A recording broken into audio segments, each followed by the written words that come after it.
Hey gamers, Maniac here with GameAccess.net. Welcome back to my arcade. And we're going to be talking about lost media today. Now, the lost media that I'm going to be describing is probably something that none of you have heard of, especially if you haven't lived in Japan during the late 2010s. Now, before there were any, basically right now, all of these theme parks are, especially the Universal Studios, are scrambling to add video game related content to their theme parks. The reason why is, of course, because video games have proven to be the biggest consumer uh, interest right now, and probably have been for at least the past 2 decades. It's just people have finally noticed. So with most people would probably cite to the incredible success of Super Nintendo World at Universal Studios Japan, which saw the release of a Yoshi's Island ride, Mario Kart ride, and upcoming Donkey Kong Country ride. Great, wonderful. And the United States is expected to get a lot of that content um, probably next year. And that's great. I'm looking forward to that.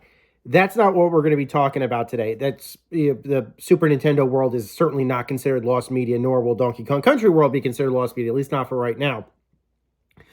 But there were a couple of attempts before Super Nintendo World was released to bring video game related content to theme parks, but it was just temporary. And today we're going to be talking about one of those.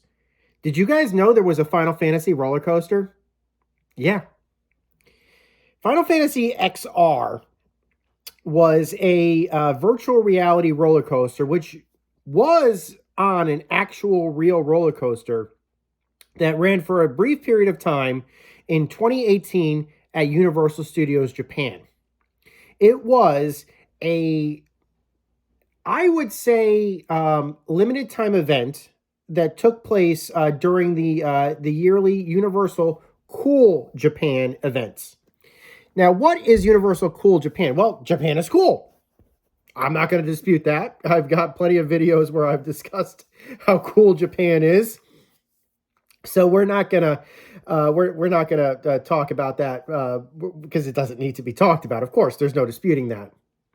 So every year for a brief period of a couple of weeks, Universal Studios Japan holds a Cool Japan event where they typically will highlight 4 uniquely Japanese properties to do limited time events where possible to integrate into the park. Certain properties that have been seen in the parks during these times would include, I believe, Monster Hunter, Attack on Titan, of course, Sailor Moon, and of course, Detective Conan. And of course, how could I forget Lupin the Third, the animated Lupin the Third, of course. Yeah, basically, these were just awesome events. The problem was these were limited time. And I'm not an international traveler. I'm in the United States. So not only did I not know about these events until they were happening, I had no opportunity, money wise or whatever, in order to drop everything and go check them out. And those are severe regrets of mine. I would have loved to have checked this out. Now, what was done for the Final Fantasy XR ride? Now, in Universal Studios Japan, there is a space-themed roller coaster, which is exactly that. It's a roller coaster, indoor roller coaster. I don't know what the interior design is because on-ride footage is kind of hard to see of it. It's probably a custom track or something, but basically you're traveling through space, and it's a roller coaster. It's a roller coaster where you go through space. Yeah, that's basically the ride.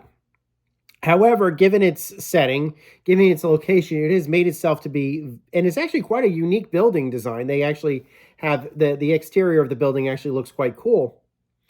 It actually has volunteered itself for adaptations and for redressings for events like this, and I'll talk about that a bit more later. But essentially, what they did was they redressed that particular ride with the opportunity of a new story, basically saying that Mughals have created a new airship, and you're going to be riding on this airship through the various Final Fantasy worlds and things like that. That's the on-site briefing. They basically had the Mughals give you briefings during the while you were waiting in the queue. There were Final Fantasy props on display in the queue.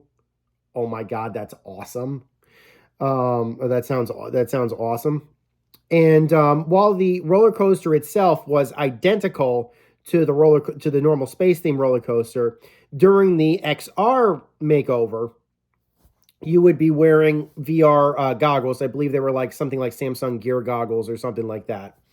Very simple goggles, which would then superimpose the Final Fantasy games entirely original footage made for the ride, but certainly inspired with art styles from like Final Fantasy Advent Children, for example, as you went from world to world to world, and you saw things like Cloud fighting Sephiroth up in the sky and things like that.